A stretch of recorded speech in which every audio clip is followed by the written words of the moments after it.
Back it up. How's that? Is that a little better? I love it. We got like no illumination. Don't sit on my lap, bro. There's a torque for that. Whoa! Oops. Whoa, man. Hi. Hey, do you have one of them battery packs down here?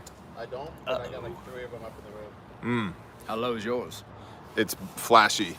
We're checking to see if we got enough fuel to do this thing. Yeah, whatever. We'll make it. Give me like 15 minutes, I'll go to get it. Appreciate you, bro, That'd be folks. awesome. Yeah, we'll make. Appreciate that. Hey, what's up, Rich? Be safe in Indy. We just made it safer.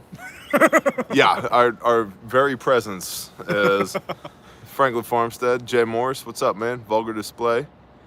Andrew. Buy Physical Silver. Joshua, you know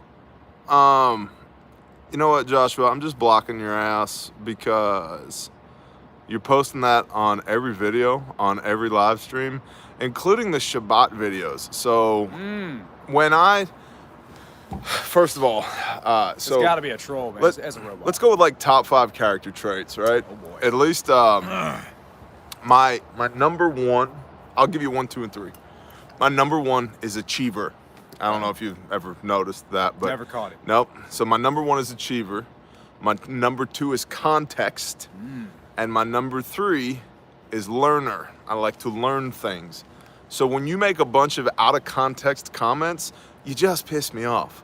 So when you hop on a Shabbat video and you're like, buy silver, go to Wall Street Bets on Reddit, I'm like, I just want to punch you in the face. If you were here, you're like interrupting a conversation. Yep. You know what I mean, stalwart peacekeeper? You're like just trying to push silver? Like, It was Apparently- weird because it's like as soon as he hit go on this It was video, it was instant. instant. It's like it was ready to go. silver. Slay the Slay trolls. the troll. Hey, Agent Smith, what's up, man? Welcome to Indy. Are you gonna be here tomorrow, Agent?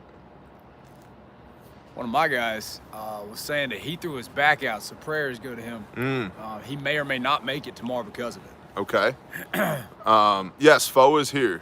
Let's see. He was just refusing to share butt space with us. He doesn't. Yeah. I was not. You want to say hi to the people? Hey, people. There's not enough room up there for all 3 of us. Oh, I promise we can figure this out. We I are- told him, I was like, you could have it, man. They don't Jay want me up John here. Shalom, brother. Jay Johns. We're sitting on the toolbox on the back of the truck because redneck's gonna redneck even in downtown Indianapolis. So I had 2 police encounters yesterday. That were fun. back from Trash Canistan, Blarney for you. That's awesome. Yeah. Hey, go ahead, police. Oh, no problem. Yeah, Yeah. praise y'all, you're back. Awesome. Got traffic stopped in a state that I can't really say because that's a potential problem. And then once we got here, got mask stopped at a Whole Foods. It was a bunch of nonsense. 2 police encounters in the same day. I had enough.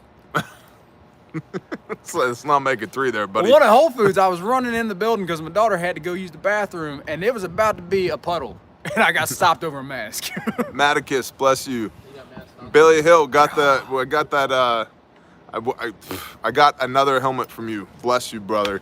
If we haven't paid you for that, I intended to pay you for that. So please, if we're not good, send an email to admin. We'll make it good. But you've seen those helmets, Dude, I love those helmets. So I'm Good actually helmets. planning to buy one very soon.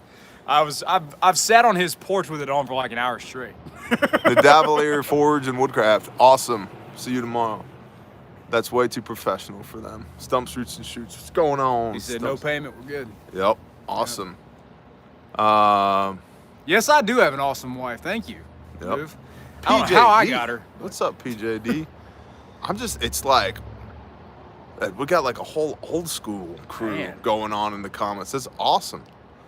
Hey, Taylor, what's up? So, yeah, you Mr. Law Enforcement over here. A ring light. Yes, we should get a ring light. That's a great idea. You know, as the Mr. Law Enforcement thing, I used to level with people and they'd be like, I'll be honest, man, I just don't really like seeing cops. And I tell them, I don't really either. I actually told them that. I'd be like, I don't blame anybody for not just loving it when we would show up. Yep. Yeah, I got a lot of friends that are cops. I'm not precise. Well, I guess, again, context, number 2 character trait. If I called them, I love seeing them. Yep. If I'm training them, I love seeing them. Yep. If they just happen to wander into my existence, that's a whole nother story. So, Well, you got to keep in mind, like you said, the context. I got a lot of love for a lot of dudes still wearing that uniform, man, still Yep. wearing that badge. Nothing against any of them. And the 2 I encountered were very professional in their interaction with me. So I got no beef with anybody. But at the same time, when I'm trying to get my kid to go use the bathroom, Yes, hillbilly. Absolutely. I'm like, I ain't got no time for this mask. Yep. Always meeting people on their worst day most of the time. Yeah, I give you that too. Yeah. There's something to that. Yep. And Lord, when we'd have people that were like frequent flyers, man, it just gets old. They don't want to see us. We don't want to see them. Tactically Torah, Aloha. By name, Lieutenant. Yeah, it's like, Yeah. oh, Officer Jones, good to see you again. So on Indiana getting rid of masks, I was told yesterday when this whole thing happened that Indianapolis has a city ordinance. Yep. Which we will not be observing tomorrow at training. Negative. So, in fact, we got an email from somebody about the Tallahassee class that was like, if somebody makes me wear a mask, I want a refund. It's like, you know what? With all due respect, no, I'm not in charge of that. And actually, our training division handled it exactly how I would have handled it. They're like, look, man, we can't do that, nobody here is going to be wearing a mask. So you're going to be in good company. They wanted to know if you're going to have boo-boo kits tomorrow. Curb creeper. I pay no attention to that mask BS. Me either. Boo-boo kits are in store only right now. What? Boo-boo kits are in store only? Oh, we don't talk about the boo-boo kits on YouTube yet. Somebody asked. I don't know what a boo-boo kit is. They're definitely not in our store. Negative. I don't know what you're talking about. They've only launched on Patreon this far. We don't talk about the boo-boo kit on. My bad. Somebody asked on here. That's There's a protective brain and that's still on store. Yeah, that's correct. There is a a helmet. an anti-reptilian overlord control device, but in the store. But yeah, we don't talk about the boo-boo kits. There's no such thing as right. If you have to ask about the boo-boo kits, you are not cleared to know about the boo-boo kits. Mask you speak of, yeah. No, there's not a mask mandate. Nope, not here. Not in my So little as world. far as a trainer to potential class members, let me tell you how nonsensical trying to teach a class with a mask on is. That is ridiculous. You don't get any personal anything from me if I have my face covered the whole time. That does not work. We do not connect right as human beings that way. Well, and think about like social distancing. Yeah. What do you mean? First of all, you're gonna be sitting. Thank you, Torrance. You're gonna be sitting next to somebody about this close. You're gonna be working on each other. We're gonna be working on you. You're gonna be working on you. You might be working on us. Like we're gonna lay hands on each other. So I ain't gonna be singing. It ain't no church, but I'll be yelling at certain points. And Lord, we can't have that. The particulates might kill you. Let's teach you how to not die, and I'll breathe on you. Sounded like a hard drive by earlier. Did you? Yeah, four people in a car. Oh, hey, Master. Get your right to farm community ordinances enacted in your towns if you have not. Oklahoma has a lot of that effect. I was reading about Oklahoma governor gonna sign into law a Second Amendment sanctuary something. Mm-hmm. Right on, man. So there's already an anti-red flag law in Oklahoma. There's already constitutional carry law in Oklahoma. And there is already a law in the books that makes it a felony to enforce any federally mandated infringement upon the Second Amendment. And it should be. So that's wonderful. Bama Buckeye. If this virus really was that deadly, these masks would do you no good. In fact, the masks are causing more issues than any virus. Well, I agree, Bama. But you and me have what we call common sense. Yep. A news article I read a few minutes ago before we came out was talking about California was Come on, Jay Johns, prove it. Was putting F-15C fighter jets on standby, like on alert, during March of last year for the COVID lockdowns. I found that hilarious and scary as crap. Who was doing that? California, their governor. So that's really? And it was apparently 4 National Guard witnesses came forward, allegedly. So take it for what it's worth. It's on Fox News, guys. Cool one. But it was on Fox News. And I'm like, you know what you do with an F-15? You blow stuff up. You shoot stuff with really big guns. Mid-air interdiction. Yeah, it's like, what the heck do you plan to do citywide with that? That's a concern, you know? Yeah, no, I give you that. The problem there, Garen, shalom, brother, is that elements within the governmental structure, depending on where you are, depends on which level of the governmental structure, view us as the enemy. Yep. That's a problem. Bruce Caitlyn Jenner is running for governor of California. Yep. Well, Yeah. at some point, that San Andreas fault's going to go off, and that whole thing's just going to It's gonna- slide off into the Pacific. Yep. How many people are signed up for the class tomorrow? 59. Yep. Yeah, we we met a boo-boo. Unlike the boo-boo kids that are not in the store and don't exist. We made a boo-boo where we were looking at the numbers for the morning class, and it's like, oh yeah, there's only 17 people signed up for the morning class. Well, there's 17 people that bought on Bear Independent and 17 people that bought on Refuge Medical, and we had neglected to connect those two stores on that one product. So there's 34 people in the morning class. Oh, yeah. Ozark's altruistic. Shalom, brother. Hey, man. So typically we cap a class at 25, but because of that, there'll be 3 instructors and myself in the classes tomorrow. And y'all probably don't know it, but we're gonna use some of y'all. Oh yeah, yeah. I will break you.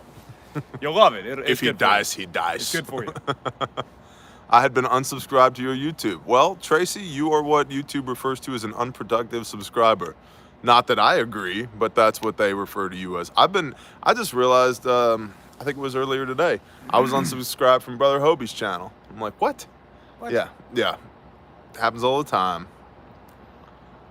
Dr. Trevor Wilkins, shalom, brother, the Angry Viking Mindset Method. If you need to get your poop in a group, you should go see Dr. Trevor for real, man. That guy knows the stuff, and he's an awesome brother, and I love him. And he has a mighty beard. And he does have a mighty beard as well, and sweet guns. And I don't mean like firearms. I mean he's just packing some hardware. Got some You know what I mean? Yeah. You see the young picture of him? I did. No, on I did not. Oh, Fo, were you drooling over the state trooper pic on It's like, Instagram earlier? "Woo, man. Tone Right? it down a notch. Yeah. I'm gonna blow it up and throw it in the water. Oh, man. I just do a lot of burpees and eat a lot of meat. Yeah, that's a good plan right there. My evening rucks for 75-pound ruck are killing me, but I keep pressing on. What's Right up, on. Chad? Right on. What's up, Chad? I was unsubscribed from my AR0 till I re-zeroed. I went and used their gym the last 2 days here. Yeah. I went for a walk earlier. It's nice. Yeah. Right. Which they totally told me and my family it wasn't when I checked in yesterday. They're like, no, it's locked up. So my kids, we didn't bring suits for that. Good times. Yeah, we thought about throwing them in naked. Yeah, of course. Why not? As long as they're wearing a mask, why not? Oh, man. I took your advice, Bear. I have a small apartment balcony. I started growing some smaller plants and buckets and hanging baskets. Now I'm just waiting on my salsa. Good job, James. That's Yeah. awesome. That's awesome. That is awesome stuff, man. Josh Swagger. Wish I could have went. Could not afford it this time. Hopefully next time, but I love the kit I got from you. I love you for getting a kit from us, man. Yep. Was wondering when the I'm here I am, send me shirt will be available on the store. So that is not up to me. I have done my part for now of getting that created.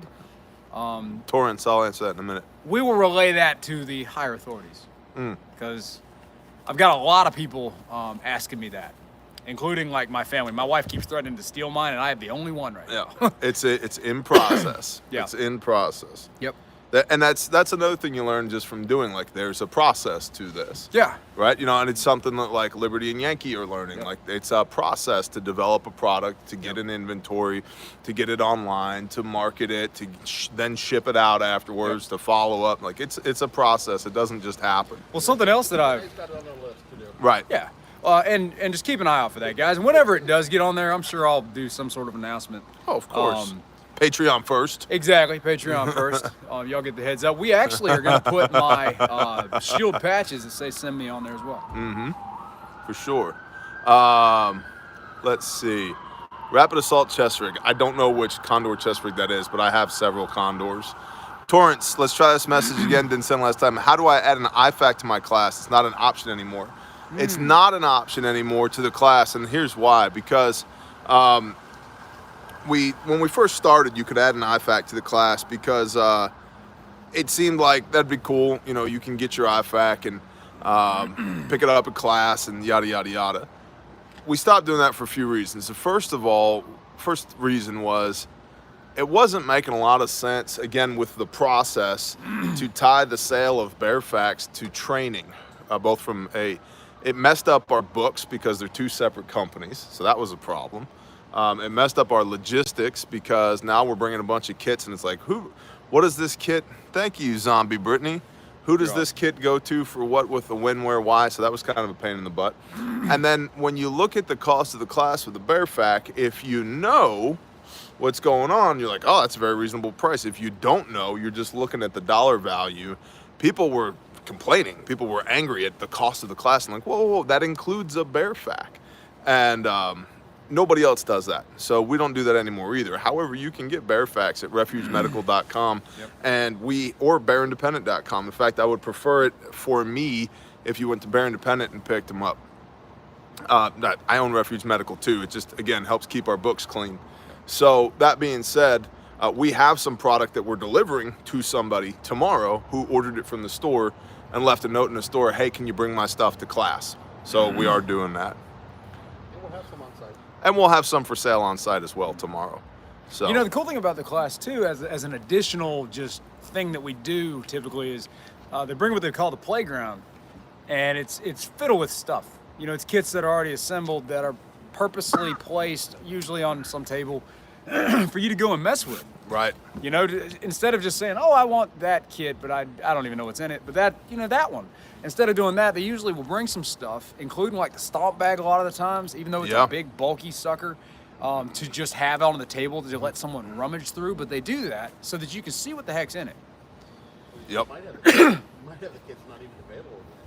Yeah. Oh well. Yeah. There might be a kit there tomorrow as well that again also doesn't exist that nobody knows about, and it ain't just a boo-boo kit. I'll tell you that. Paul Joe Davis, it's good to see you on here. In fact, I was telling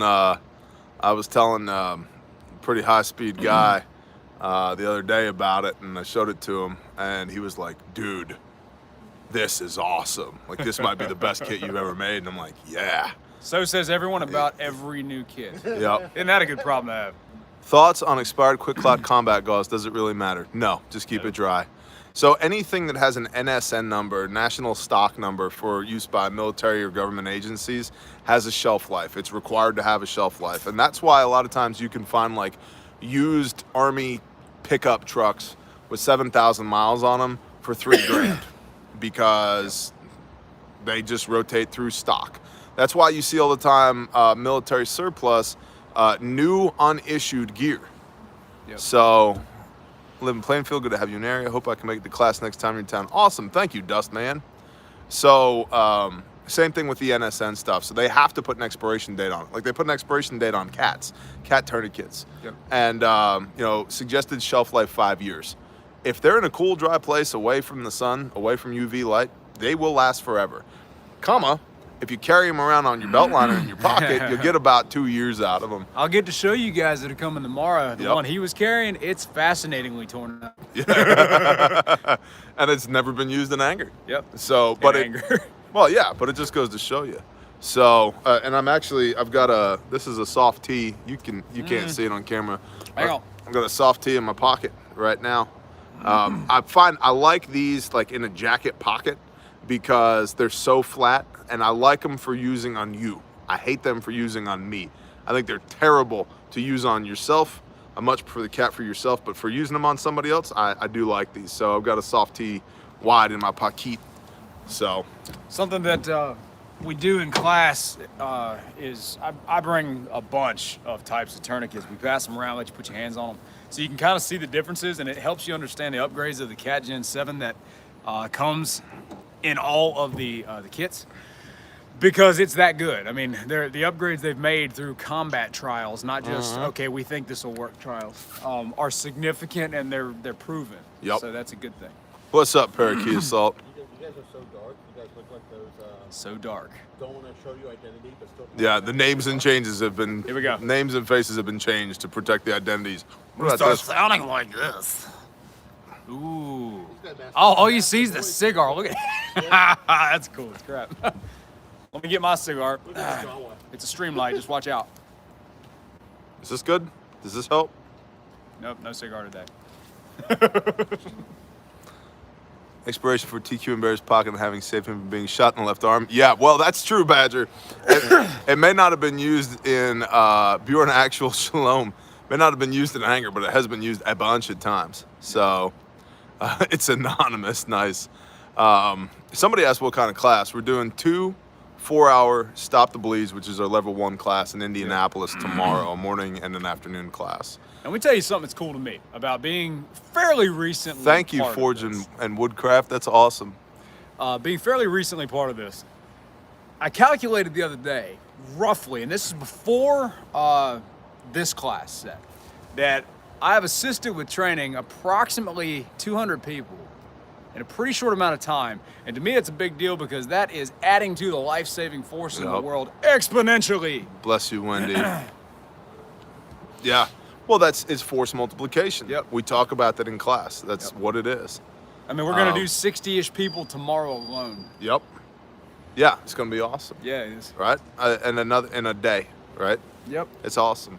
And in a place that just saw, realistically, why you need this. Yeah, we drove past the FedEx facility where that shooting occurred in Indy last weekend, on our way in here. So, you're talking a week ago. Yep. 8 people died, and I guarantee you it didn't have to be 8. Yep. I guarantee you. Guarantee it. So it might have been 0 had there been life-saving equipment and people trained in its use on property. Yep. So it's real-world stuff, man. And as society continues to degrade, we have to do a better job of being the first responders and having that mindset of, it's why do we conceal carry? Why do we, same reason having medical equipment. And you're more likely to use that medical equipment than you are to have to deploy your weapon in anger. I mean, Wrangler Star today posted a video of him working with some new axe thing, cut himself. What did he use? He pulled out his bare fat. Yep. Right? That's cool because stuff happens. Right? Well, even as a cop, I was, again, working in a city. I worked in the most violent area of that city. And I rendered aid to approximately 30 people within a couple years. Yep. And while we used by deploying our weapon every flipping day, every day, at least once, I was blessed that I never had to fire a shot. But I used tourniquets, gauze, chest seals all the time. Yeah.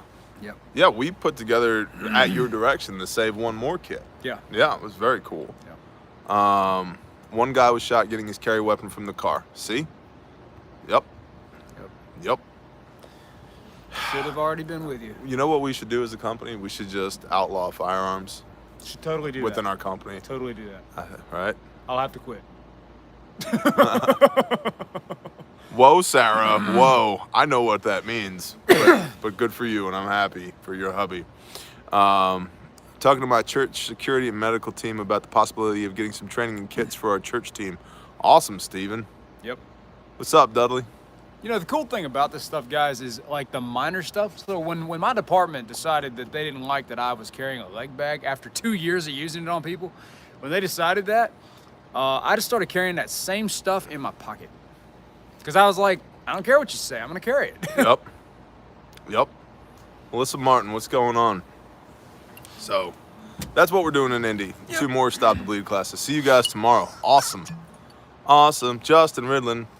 Bear, can we all just get together and have a great game of paintball? Chad, I would love that. Yeah. That's essentially force on force, but with a smile. But no sights. Yeah, and no sights.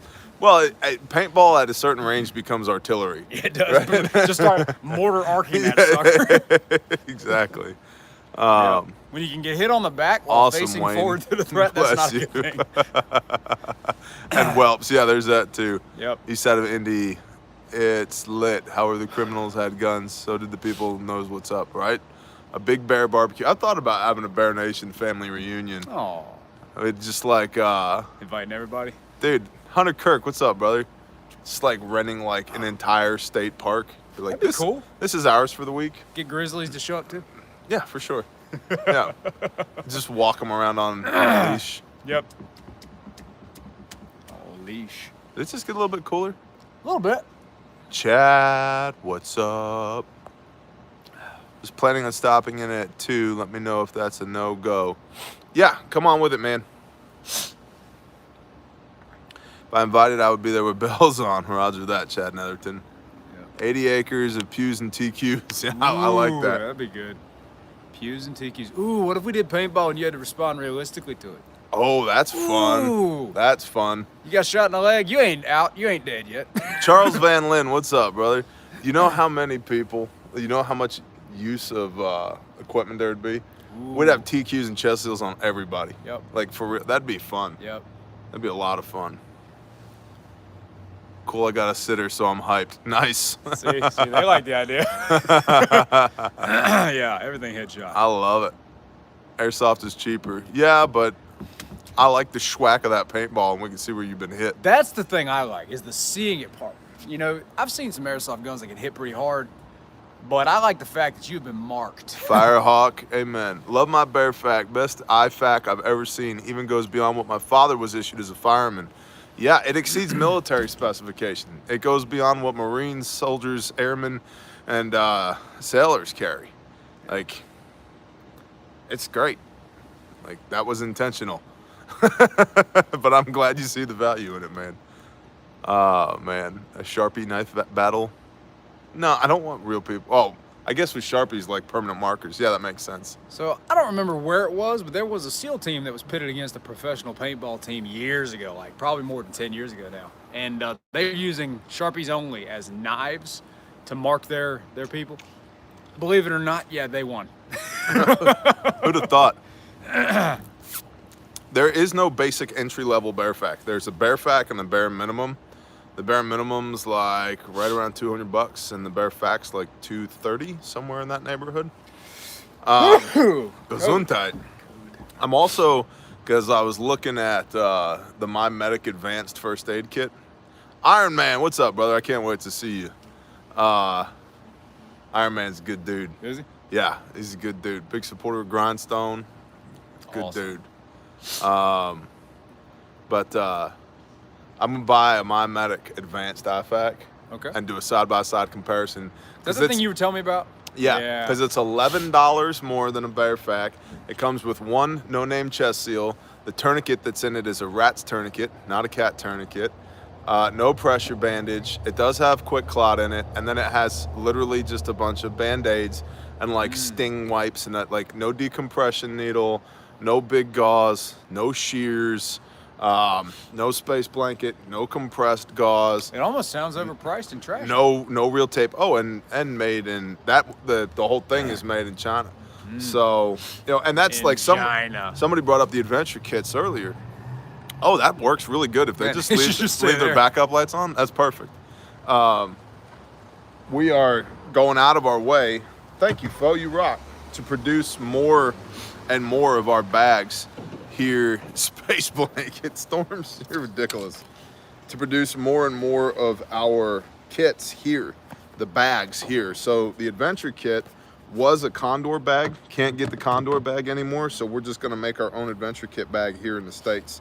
And we're in the final stages of that process of prototyping that so it's ready to go. Thank you, Fo. That's awesome. Fo got us on battery backup. I've been really liking a kit that I fiddled with that I bought from you. Yeah. So I got the privilege of when I go to the store, I get Twitch to just kit. fiddle with Yeah. crap, you know?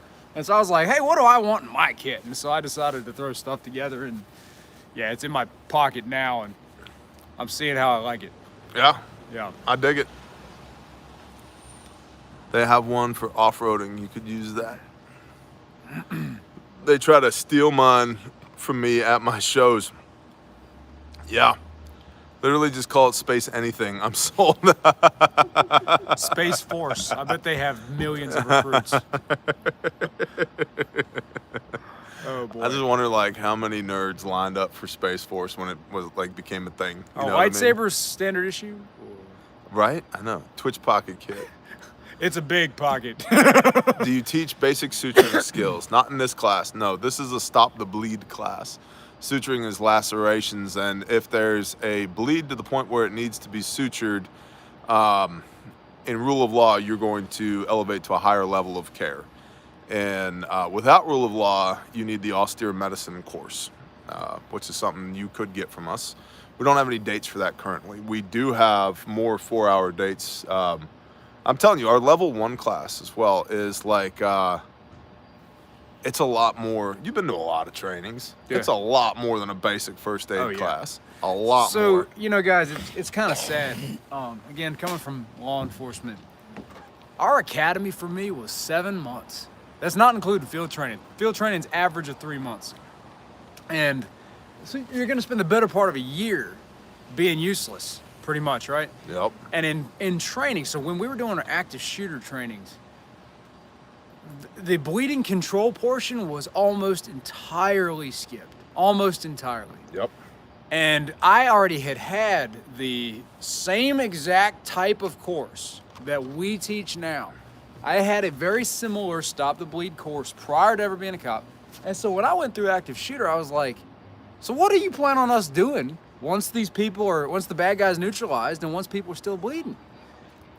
And they were like, well, for liability's sake, and I just toned it out from there. I was like, I don't want to hear about the liability. Yep. Liability is this person's dying in front of me, you know? Any chance you ever do a class in Europe? Not currently. That's a tough one. If y'all ever get a modicum of your freedom back, we might consider coming. So, Medic Mouse. Hey, y'all want to be on a live stream? Have a good evening. What's up, Medic Mouse? Somebody said, how long is the austere medicine class? 4 days. 4 days. It's a commitment, man. Bear, don't you have any portable video lighting? No. I got a flashlight. Best information, worst production quality. I will frame that and put it up in my office. Oh, Lord, Foe just hooked us up. Now we got glare on the glasses. Ooh. Dallas class sold out. No, actually, we added dates to the Dallas class. Or, I'm sorry, we added seats. to the Dallas class. I'm excited about that one. Yeah, that's going to be a little good different. one. Yeah. Yep. Well, yeah, because you get a 4-hour area study class with it for free. Negative. We are not watching porn. That's really what they said. That's really what they We said. get the weirdest people driving by. Were y'all here for Atlanta? God dang. Who would assume that's what we're doing? What? Somebody with problems, Oh my man. gosh. Going to hang on to the ATS sign on our trailer for all this when the trailer is done. In the truck with your hands off. Roger that, Charles Van Lynn. Just say the word, man. We got you. I'm coming to the Dallas class. Can hardly wait. Awesome. Trying to fix it into my budget. Awesome. What's your favorite crayon flavor? Arkansas Living wants to know. My favorite crayon flavor. I like black a lot. Yeah? Oh yeah, I really do. Like when you get to be someone like me, when you twitch, holding a beverage is a hazard to your white shirts. And I like coffee as if it was water. And so I learned pretty quick as like a juvenile, you don't want to wear anything but dark colors as Twitch. Next thing you know, your hand's doing this and your face is doing this and it's everywhere. Purple. It's always purple. Yeah, I like purple crayons. They taste like grapes.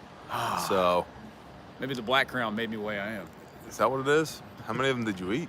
The box only had one. Roman Jeeper, what's up, man?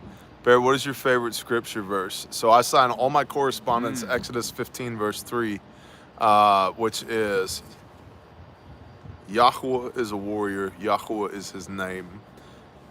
And I like it in the scriptures because if you were to read it in like King James or NSV or anything like that, or ASV, it says, the Lord is a warrior, the Lord is his name. Well, the Lord is not a name, it's a title.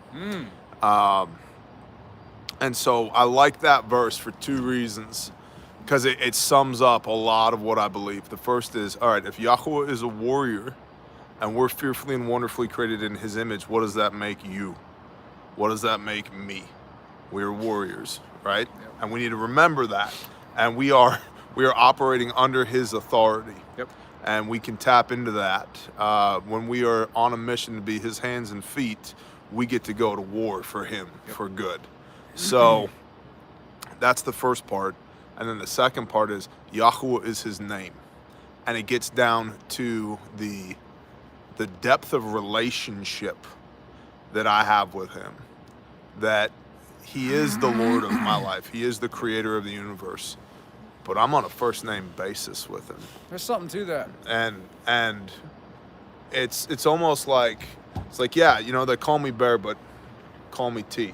Yep. Right? Like, it's indicative of a deeper relationship. Yep. And so, and it also points to the unlearning of millennia of lies that unfortunately have been passed down in the name of the Lord. And so that's my verse.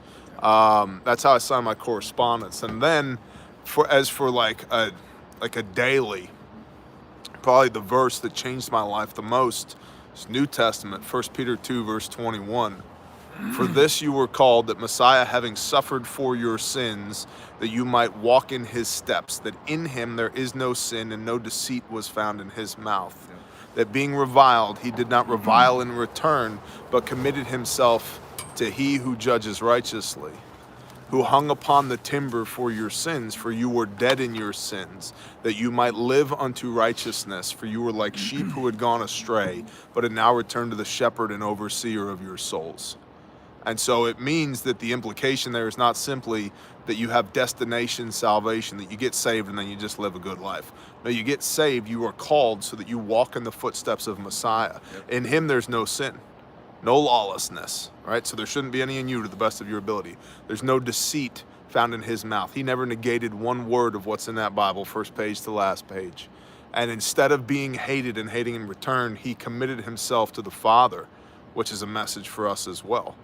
Because he hung upon the timber for your sins, your lawlessness. 1 John 3, verse 4. Sin is lawlessness. Sin is transgression of the law, which is also backed up by James. Both of these are New Testament. James 2, verse 9. That sin is transgression of the law. So there's your two witnesses on that. So that you might live unto righteousness. Righteousness of Luke. Gospel of Luke, New Testament 1, verse 6, is blamelessly walking in the commands of Yah. So you were dead in your lawlessness, and because of Messiah, you're called to walk in righteousness to the best of your ability, because you were like sheep. Taborosaurus Rex, shalom, brother. Because you were like sheep who had gone astray, but have now returned to the shepherd and overseer of your soul. That part of you that's fearfully and wonderfully made in his image. And so that's my daily. But like I said, I sign all my correspondence, Exodus 15:3. So we remember, hey man, we were born into a world at war.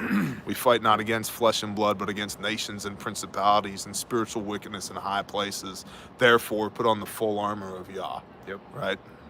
And we were made to be warriors. So don't pussyfoot around. Don't sit on the fence. Stand on the sidelines. You know, it's interesting. My wife was saying earlier today, we had a really good Bible study, very productive. And my wife was saying to him, she's like, you know, my husband talking about me, she's like, Twitch has never been violent towards me, is what she said. And that's accurate. It never will be.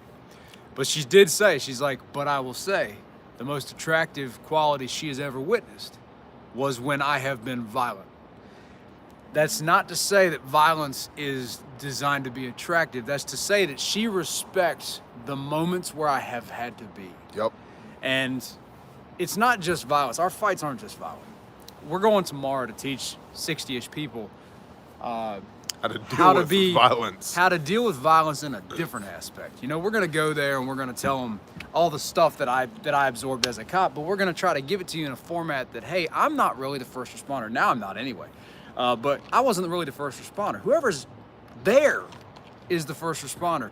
Lord, I hope that you're ready for that fight. Yep. And that fight might be to fight to save their life. Yep. You know, it might be to fight so that you get to go home. Yep. That might be your fight.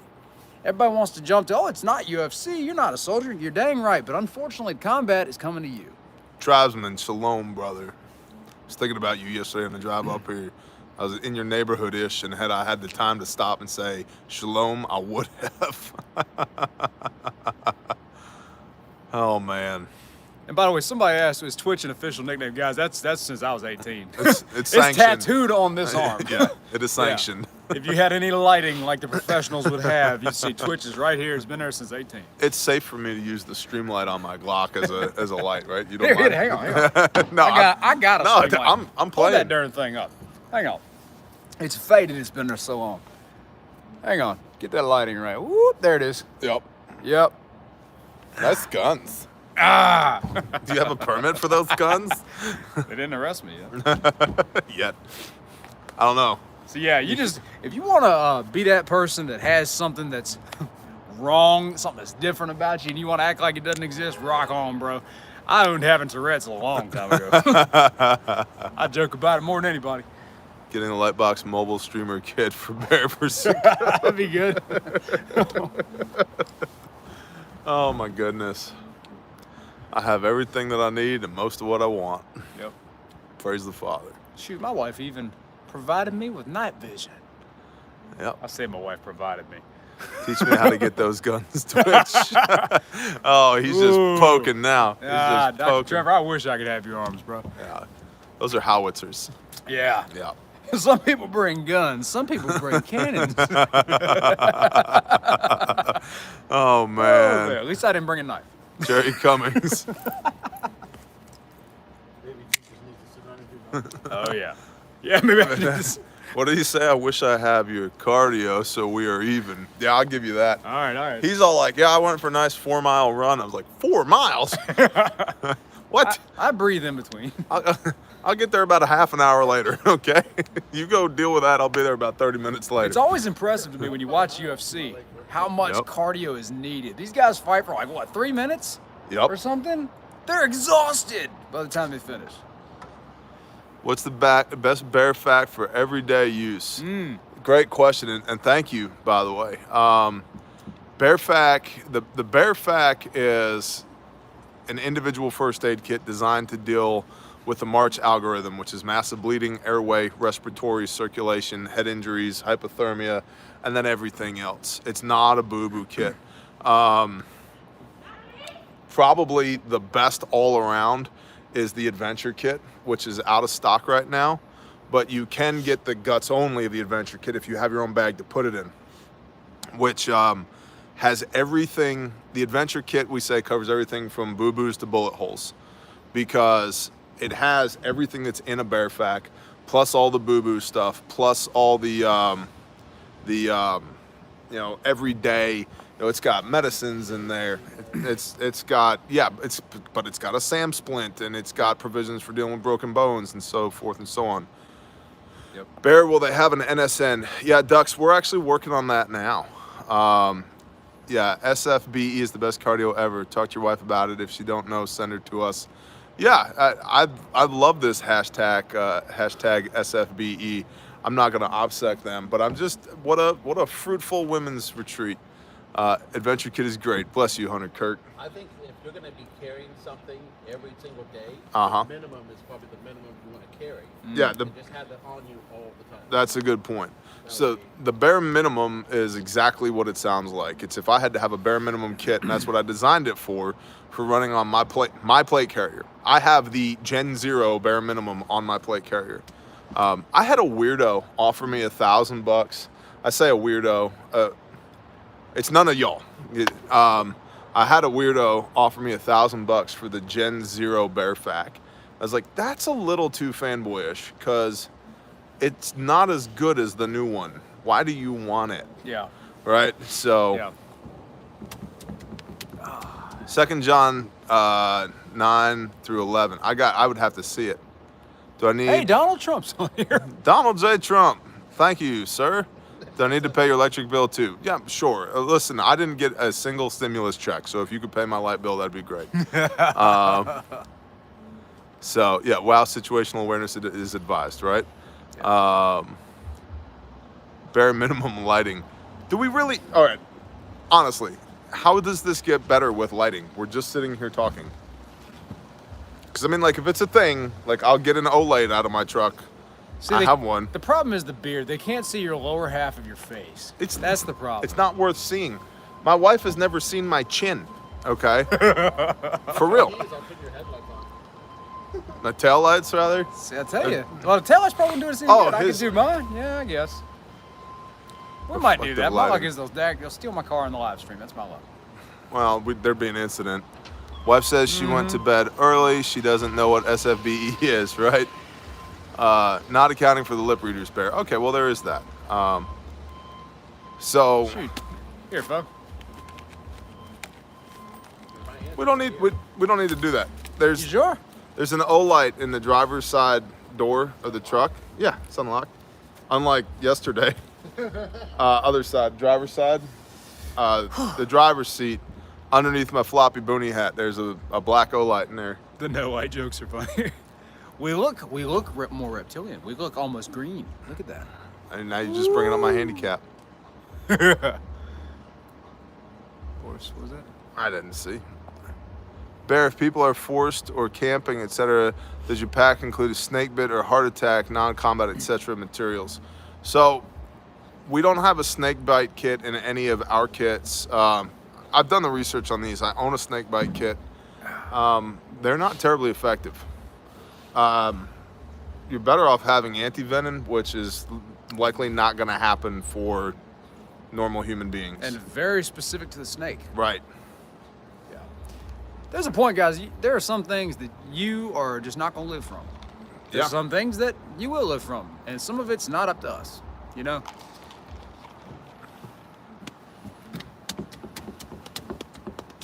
Total lives matter. Best way to not need a Vulgar, snake bite kit bless and not to you. get bit. Right, ounce of prevention right there. And you'll need multiple rounds of it, exactly. So that's an elevate to a higher level of care type of thing. Can one make smelling salt at home? You could, or you could just buy them from us on the store. They can't be that expensive. I mean, they come in a pack in the stomp bag. I mean, like a bag. Well, and I think they're in the adventure kit too. Yeah. And they're in the combat lifesaver. So, yeah. And I think all of those individual components have been added to the store. So. The guts. Right. You get by something that's screaming at you, get to a hospital, right? There you go. Curb creeper blows OPSEC. Oh, you won't get blown here. There's nothing to see. Oh, what you need? I can't get Flashlight? I can't. Rocket. Trained to shoot heads off snakes. I shot a head off a snake. I shot a water moccasin in the creek at Socote last year. I know what that is. Yep. My old socks equal smelling salts. Yep. Or just smack them real hard. A good sternum rub. Gives some real good background music. It's gonna kill your monetization. I'm ready to start popping and locking. I don't know what you're talking about. Man.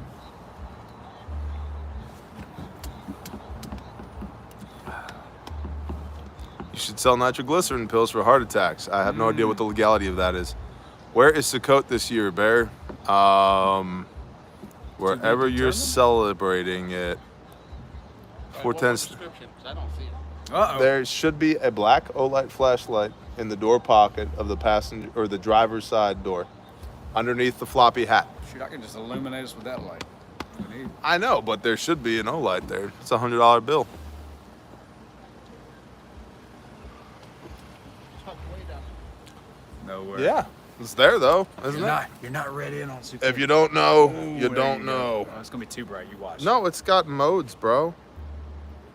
There, look, see? Modes. Modes. How's this for creep show? Oh, let's see. Is it gonna mount anywhere? Nope. You got a string. Hang on. You got a string right here.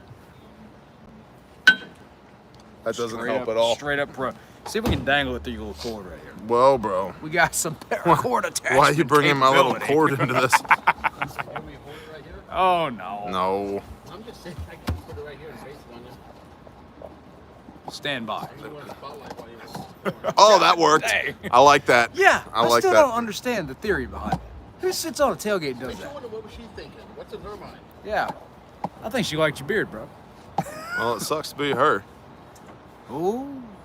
Hold Does on. nothing. It does nothing. There we go. You can see his chin hair again. Do the things. Creepy. I like it. Yeah. Ooh, what's it look like if I put the glass? Ooh. O-light, yes. Promo code Viking.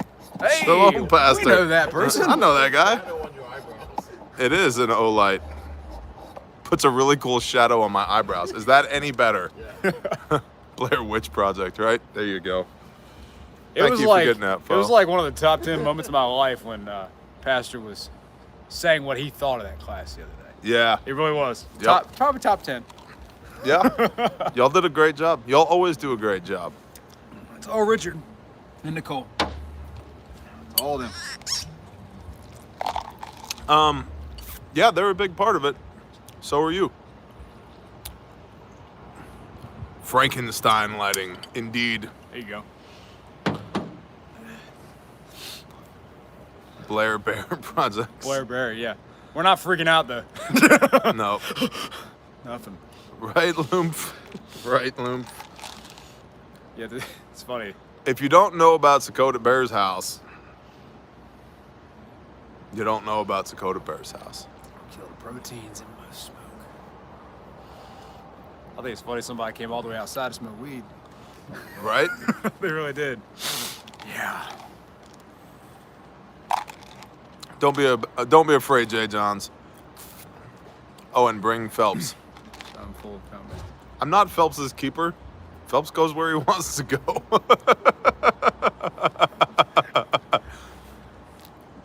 Just burn, so, oh yeah. Howdy, Jimmy James. You know, think about the Blair Witch comment. So my daughter, we were living at the camper up till recently, right up till we came out here, and it was very, very dark there. And I was walking my daughter to the camper one night, and it was very dark, and she's like, "Daddy, no, don't walk ahead of me. I'm scared, it's dark." I said, "Baby doll, I'm the most dangerous thing out here." That's You right. don't even gotta worry about it. Yep. Yeah. Everything else needs to be afraid of me, If not it the other way breathes, we around. can kill it. I'm telling you, man. You just need to bag us a Sasquatch.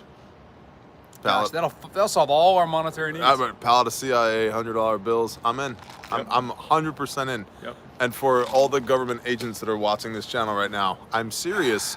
I'm dead serious. Like, I'm in. So, in fact, if you will fund a Sasquatch expedition, I'm also in for that.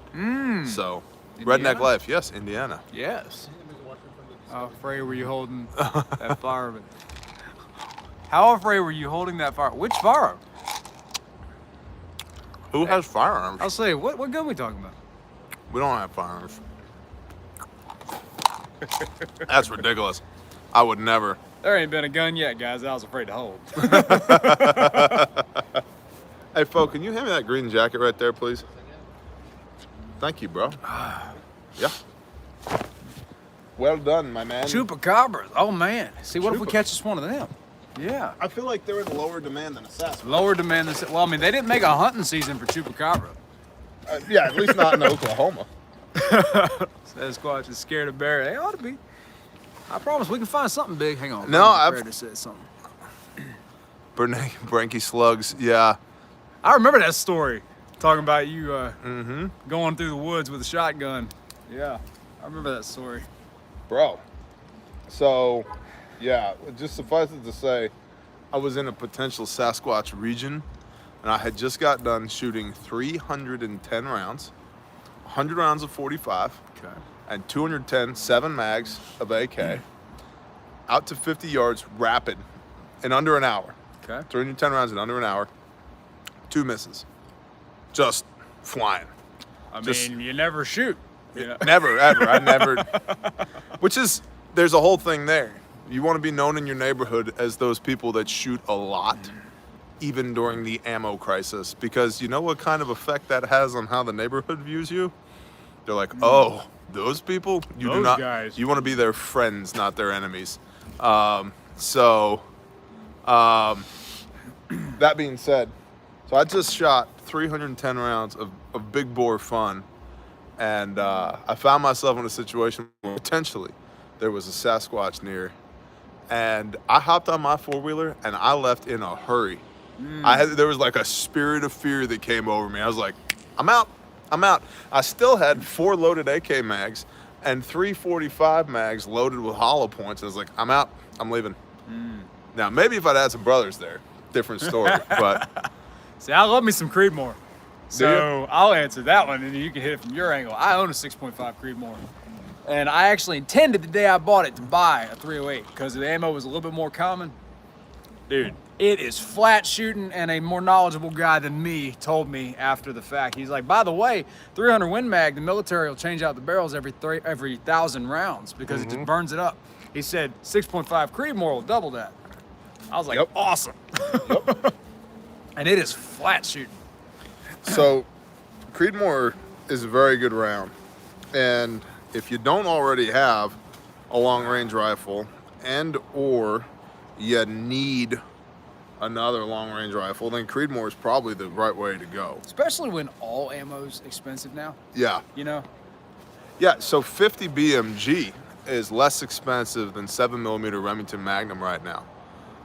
So, anywho, Hey, how you doing? right?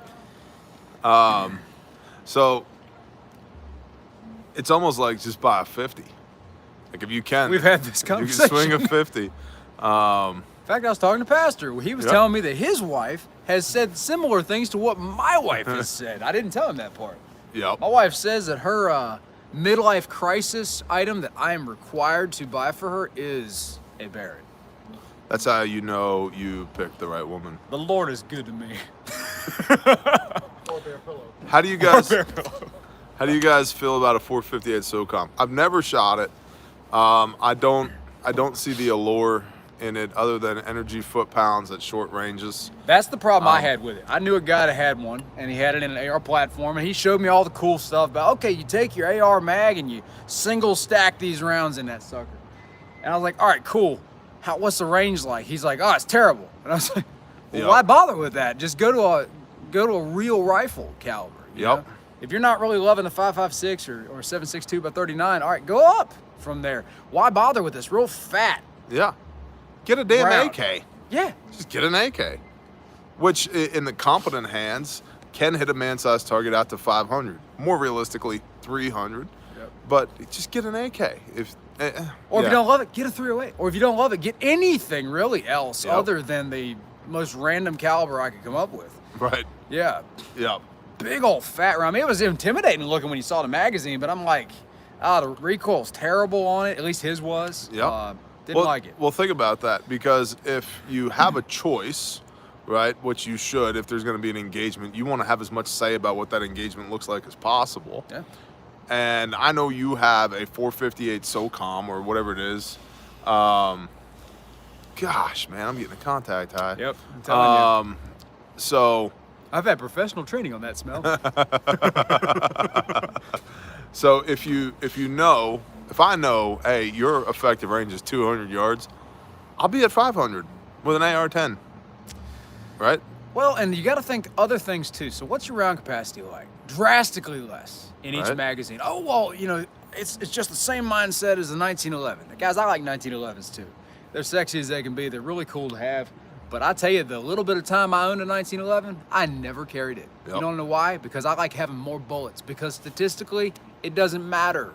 Statistically, I got to put more than one round on that target. And I want more rounds and I want easier accuracy. Yep. That's the stat. Just go look it up, FBI. Yep. Well, that's where my mind goes with the SOCOM.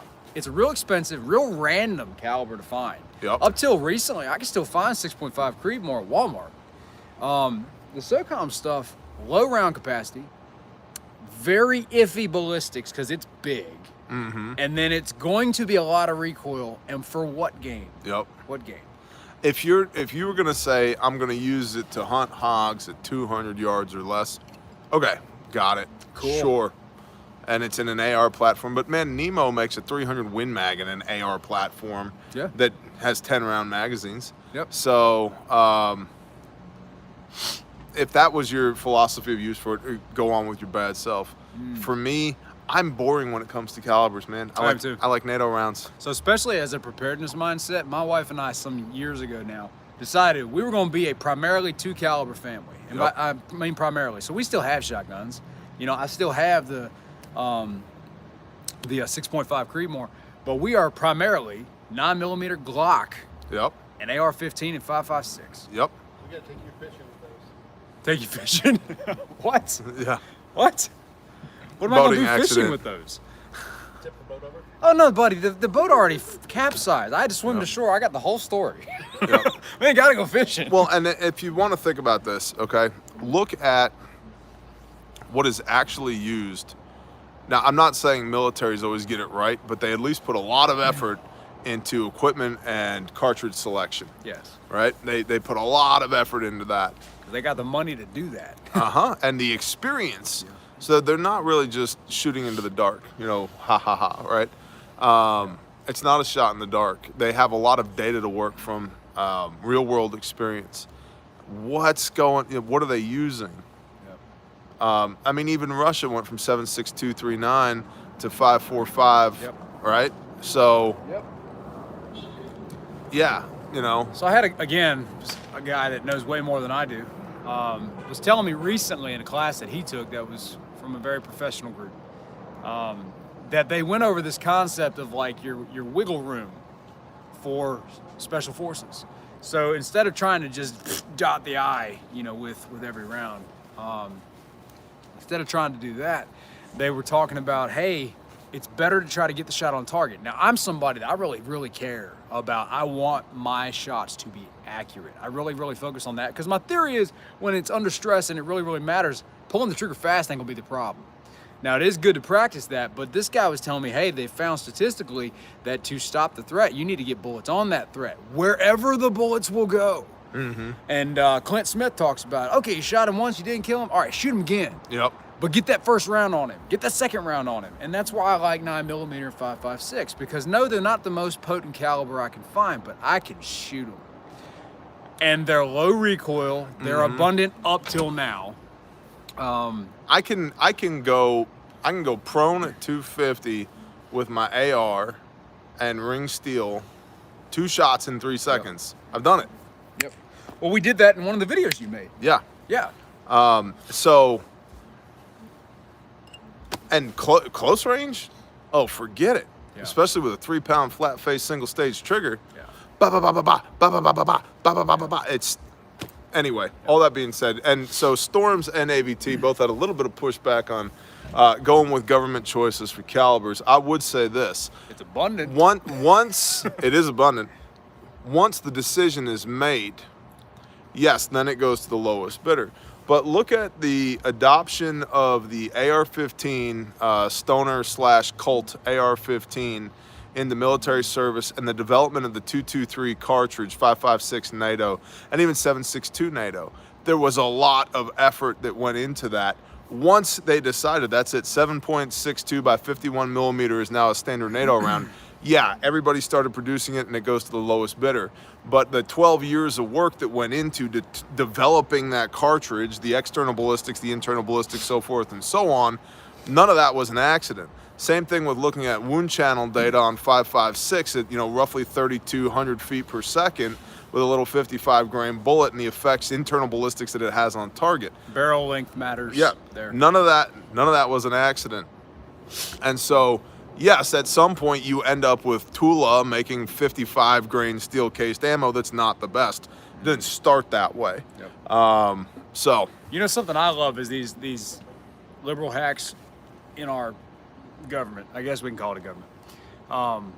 That want to attack the idea of penetrating armor-piercing rounds, right? And they don't know anything, so they want to attack the green tip round, which will not penetrate my level 3 steel plates. They will not. They just won't.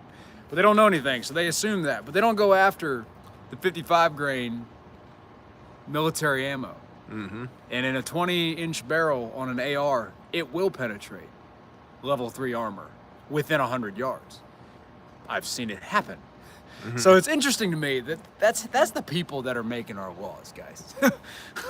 So a definitive statement like single shot is more effective than multiple, that depends. Single shot on what? With what caliber? Where? What distance? Right. What are they flinging at you? There's a lot of factors. Yeah, you can't make definitive statements with things like that. I saw a report one time. In fact, I actually did a white paper on this. So if we want to, I'll make the argument here. 45 versus 9mm. Right? I own a 45. I'm a big fan of 45. I'm currently carrying a 9. Now, but just hear me out. In one report that I found, all these were from the FBI. Yep, I've read similar. One person was shot 18 times with a 9mm in the chest, the arm, and the head, and lived. And another person was shot twice in the chest with a 45 and died. So now if we're just taking those 2 data points and extrapolating from there, 45's the clear winner. As the guy who loves the 45, that's not the case. Not the case. So bullets do weird things inside of bodies. Literally, Oh, yes, some they do. people have been Oh, shot man. in the gut, and you'd think there's internal organs everywhere in there. Well, because of the hydrostatic shock, in some cases, it can push all your organs out of the way. The bullet just goes through empty space. There's an exit wound. You have a 1/4 inch or 3/8 of an inch entry wound. You got a 1/4 size exit wound, and all the organs just smush back to where they were. There's almost no internal trauma. Or, like Brother Richard was telling the story Thursday at that training, he knew somebody who got shot in the ass. The bullet deflected upward and in and pierced one of their lungs, and he had a closed pneumothorax. It's very not obvious. And so definitive statements like, you know, 1 round's better than multiple rounds. This round's better than that round. If you do this, then that will happen. And not so much. So the general rule of thumb for me is, for me, I don't want to get shot. And if I have to shoot somebody else, I want to shoot them as many times as possible until the threat is neutralized. Here's the problem I've got too when we start talking about pistol arguments for calibers. So skipping the rifle side, here's the problem I've Yes, got. As go there. somebody who has rendered aid to a bunch more than you guys probably have. I'm going to say everybody on this live stream combined, you've rendered more aid to. So, as someone who has responded to the usually pistol gunshots, because again, contrary to what our political buddies want to think, pistols are what are attacking cops more often. Pistols are what are attacking average Joes more often because it's what you can carry without being noticed. Why do you got to pull Joe's into Why I this, gotta man? pull Joe What in about this? Bob's and Fred's Gosh, and okay. Jim's? Good old Joe. All right. Lord save him. So, and the rest of us. So, when you start talking about pistol calibers, guys, you were talking about an inferior killing machine. And if you're using lethal force, I don't want to hear the argument about you, oh, why didn't they shoot him in the leg? It's lethal force, whether you intentionally shot him in the foot or not. As soon as you fired that round, guys, that is lethal force. So forget where you aimed. As you pulled the trigger, it's lethal force, right? Just like if I pulled a knife out and I stabbed somebody, we are using a lethal instrument in a lethal force encounter. I don't care what you thought you wanted to cut, okay? So screw that argument. But you were talking about an inferior killing machine. So it's to fight your way to your long gun at best, or it's the only thing you've got because you can carry it. And as a former cop, that's the mindset we had to have. We could carry it everywhere, and we did. You have to understand it's inferior at stopping people from doing things. Yep. It's inferior. I have literally, this actually happened, true story. I have literally rendered aid to a guy that was down in the street. He was shot 4 times from behind at close range with a pistol. 4 times. 1 struck his arm, 2 in his back, 1 near the kidney, and then 1 on the other arm. We took that guy to jail 3 hours later because that's how fast he was out of the hospital. One of the rounds, the only round that I did much with, was the upper back beside the spine because it was near his lungs. I put a chest seal on that. We took that dude to jail because we found out he had warrants on him. So after he went to the hospital, they discharged him within 3 hours. That's how little damage 4 shots at close range with a pistol was. And 2 of them were on his torso. Yep. In fact, when we took him before the magistrate, they were like, what the heck did y'all do to this guy? It's like, nah, it's not us. Now, if you EDC a 460 S&W 5-shot revolver, that's Rock on. maybe slightly different than a 9mm or a 40 or a 45 or You hell, do you, buddy. right. But here in not Alaska, most people don't EDC the 5-shot 460 revolver. So, You know, and that's the thing. The stats similar FBI stats, and I'm gonna misquote it, so just go on and know that. But from what I remember, when I was reading stats, FBI statistics a bunch of years ago, until you got into like a 44 Magnum and up, yep. you were needing at least 2 shots on target. So the stats statistically were like 30%, 20%, terrible stats. That's failing by any grading standard, right? 30%-ish. Stop on the first shot. Big cast. Once you threw that second round with any caliber, again, I think it was up to 44 Magnum, then you got to something like a 65% stop rate. That's still not 100, Yep. right? Once you went to a rifle caliber, something beyond 22, so let's say 5.56, your statistics started around 65, if I remember. on the first. That's a much better stat. Oh, but he's feeling good. Me too. By proxy. So the moral is carry a 44 Magnum, of course. The moral is put shots on target. I would say at a minimum a 45-70 cut down lever gun in one of those. What is that thing called where you shove the gun down the front of your pants? It has a little flap. Oh, You know what I'm talking I don't know. about? J.A. hit us with it. Yeah, I think you do that it. thing. We need that thing. You can carry like a shotgun, like a shockwave on that thing. Exactly. Yeah. Is that a shockwave in your pocket, or are you just happy to see me? And Dudley, no, I tell you, man, when you cock it sideways, changes everything about your ability to be lethal with that gun. In fact, it drops. Ken Warland, bless you. Thank you, brother. Jeremiah, what's up, man? An Obras and 7.62 54. Yeah.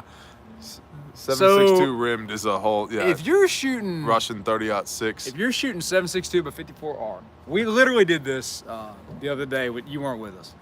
Me and Phelps and one of the others of us. I don't know if I can say his name on it. Dixon? Yeah, you can talk Okay, about all right. Dixon. So the three of us went to the range, right? You gotta make sure your stuff's sighted in, guys, right? At 200-ish, 215, something like that, yards, I measured it with a rangefinder. From a rest, which was the roof of a golf cart, okay? But it was a rest. No one at any point hit the steel plate that was 18 inches in diameter. 18 inches with that Mosin. I've owned a Mosin. I don't own a Mosin anymore. Really? I really don't. You guys didn't hit the steel plate? Not a single But- time. Now, what that means is it's not sighted right. By the way, Now, we didn't have a sight push tool either. By the way, we need to take your rangefinder and my rangefinder to the same spot. Yes, to we check do. them, because from the targets to where we usually shoot, I put my rangefinder on it. It was 265. So where we were parked at that day, which was not quite to that tree line, Okay. was like 215. And I even said, I was like, man, we were shooting prone there the other day. Uh-huh. And it was showing, like you were telling us, like, yeah, it's about 250 here. Yep. On mine, it wasn't. So I'm assuming one or the other is probably off a little. Mine is probably cheaper than yours, so I'm betting mine's off. Okay. It's close enough to get in the realm. That's where I was going with it. Is it a SIG?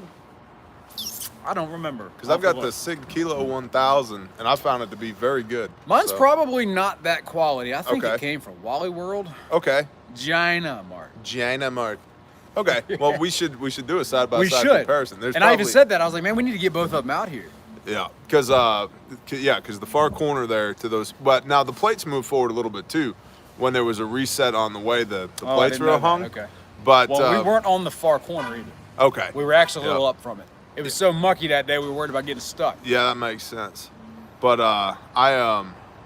It does moves and things, yes, I'm sure it does. Did you just get out of that car? yes, Yep. I mean, my man, you got to get a double smoke on. for sure. Funny thing about the Mosin, when I owned it, it was a lot of fun to shoot. You made all kinds of noise. You put massive holes in things you Yep. hit. I pulled a still intact bullet out of a tree that was about 14 inches in diameter. Stephanie, I am white. My wife is black immigrant. She's full-blown BLM. She does not want to have children with me because she says I won't be supported when they undergo racism. I don't What? believe in divorce. What should I do? Wow, Stephen, that's a hell of a question. Start by praying. I No, would. I'm not kidding. Yep, Start by praying. for sure. The next thing that I would say is that your wife is to be in submission to you as you are in submission to Messiah. How long have you So, been married? What does that look like, right, Dudley? Wow.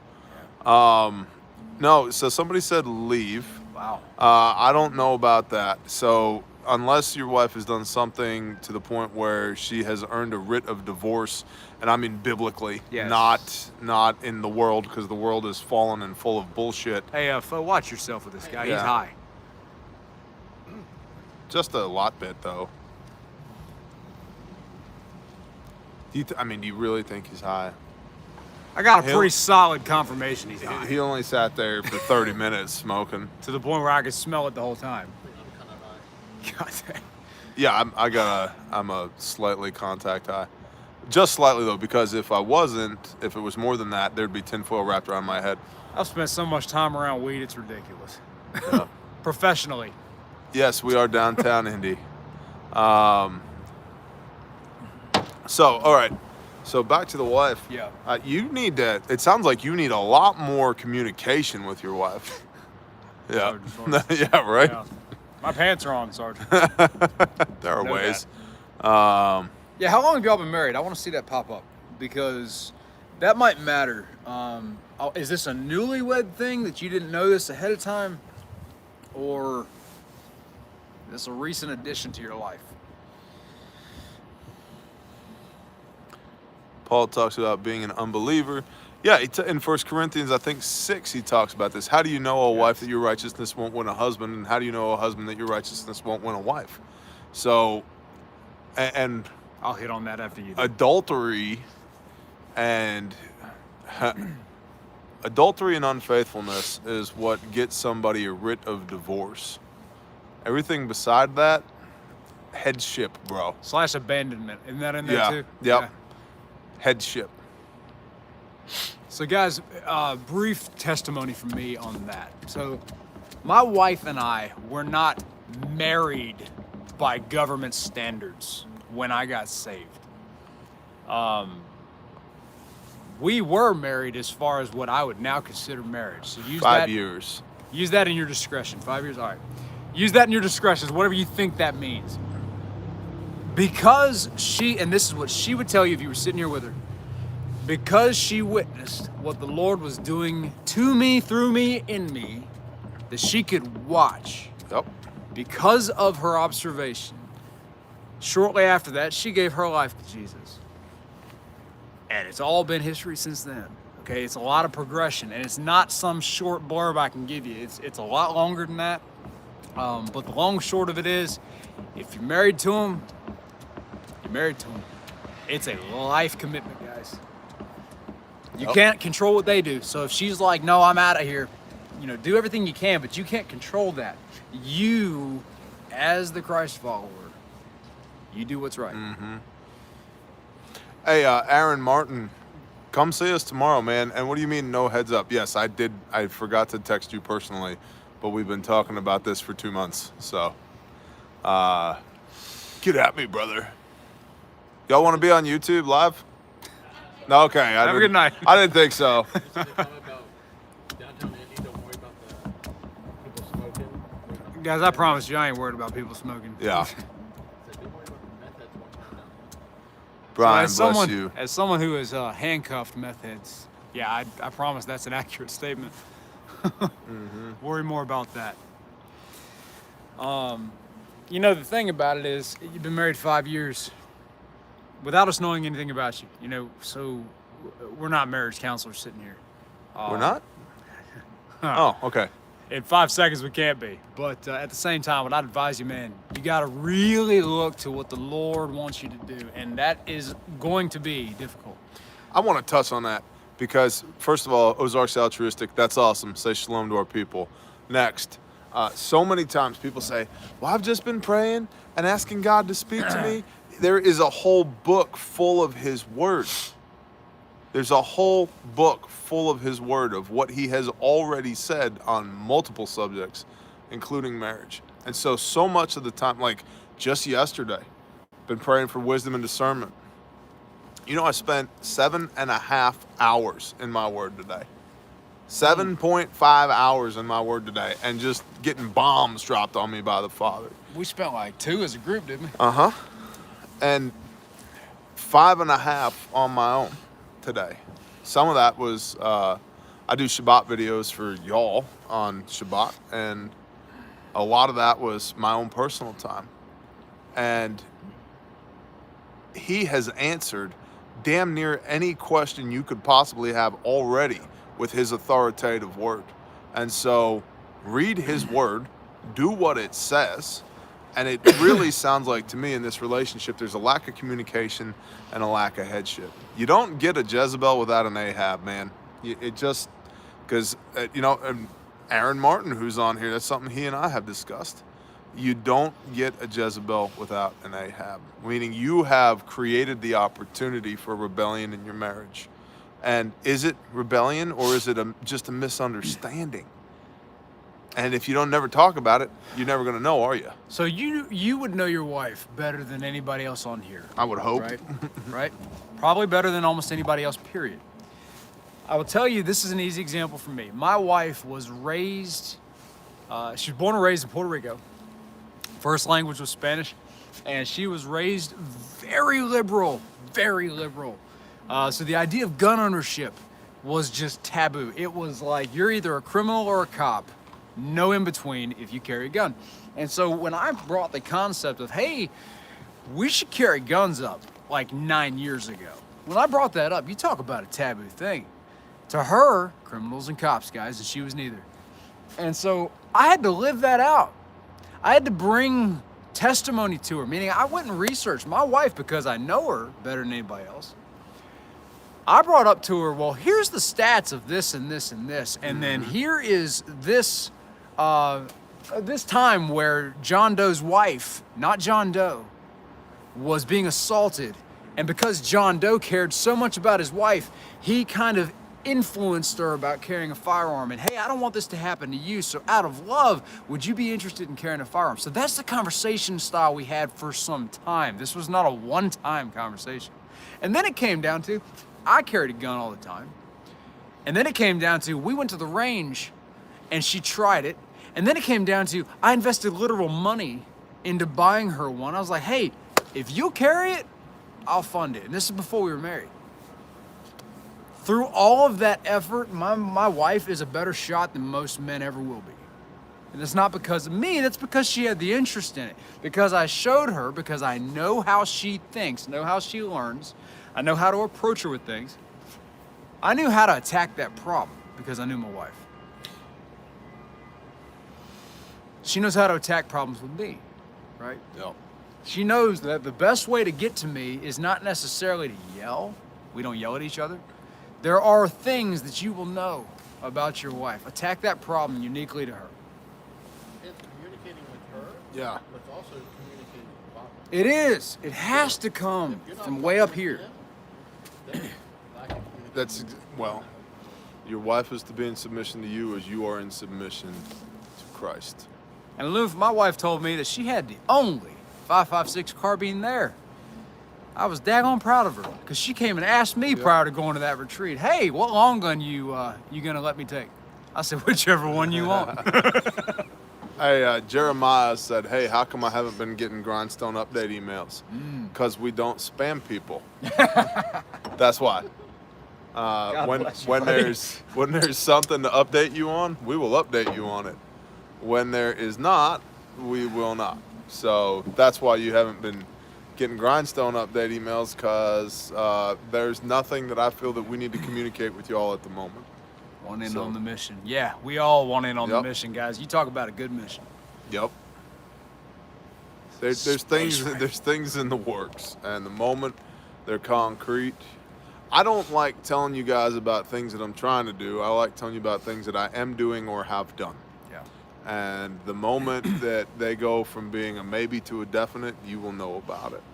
But I don't like getting people's hopes up. Sergeant Storms, if you want to fund that, I'll gladly. There's too much of that BS, and they call it vision casting in the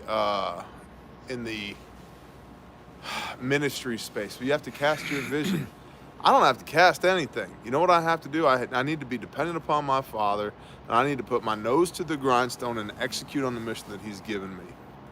And when things come to fruition because of His protection, provision, and blessing, and that creates the opportunity for you and I to work together in that mission, then I bring it to you. But I'm not out here trying to tell a bunch of fairy tales and raise a bunch of false hope. I don't know if you've noticed, I'm much more into the nitty-gritty, the real, than the, oh, well, we should have the best curtains and a nice fence, and we really want one of these. F all that nonsense. It needs to function. It needs to function. Sensible. It needs to be sensible, sober-minded. So when I have something solid to bring to y'all, I will. But until then, too many cooks in the kitchen, man. It muddies the waters. So rather than update you on a whole bunch of things that we hope are going to happen, I will update you when I know for certain that these things are happening, and here's how you plug in to help.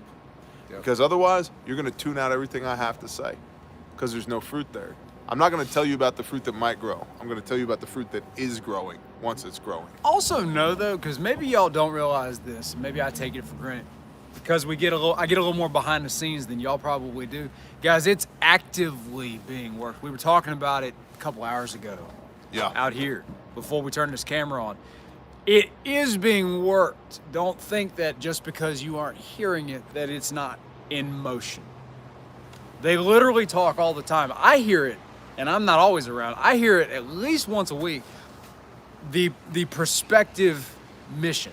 Yep. Or missions, because it's an active search, and it doesn't just happen because it is a search, and it's not just a search physically, like Bear and company are trying to locate where is the need the most vital, right? It's also a search from the Heavenly Father, because we don't want to just do what we want to do. And sometimes being patient and waiting for an answer is a big deal, and not easy either. Especially when you're me. Yeah. Patience is a virtue, but it ain't one of mine. Mine either. I'm like, what are we attacking? You tell me what to do and I'll do it. And that's, I had that conversation. Sounds like a band name. I have that conversation with the Father regularly. Hey, I can't do what you want me to do if you don't tell me what it is you want me to do. And so tell me what you want me to do and I will do it. And he does, and then I do it. But sometimes, I mean, for me, the patience of waiting for his perfect timing can be the most agonizing thing for me. Because I'm all right, let's do it. Go, go, go, go, go. And sometimes he's like, yeah, I know. And that's why I have you on hold, because the moment I unleash you, you're going to go, go, go, go, go. And you can't go, go, go, go, go until I get these other things in order. There's the other pieces that I need to put on the chessboard before you get in there and start knocking pieces off the board and kicking ass and taking names. And so I talked to somebody, and it doesn't matter who's as far as ministry is fairly close to us. Yesterday on the ride up here. Yesterday? Yeah, yesterday. Gosh, I feel like we live a month every week. You know what I mean? There's a lot going on. Yeah. I talked to them yesterday on the phone. And I said, in 10 days, on one project, Grindstone Ministries, because of y'all, put 12,000 man hours on a project in 10 days. Do the math on that. In 10 days, 12,000 man hours. Talk about impact. That's what I'm saying. So Man. it's like Extreme Makeover Home Edition, but for real, and there's no producers and nobody cares who gets the credit because we just want to make the Father smile. And so,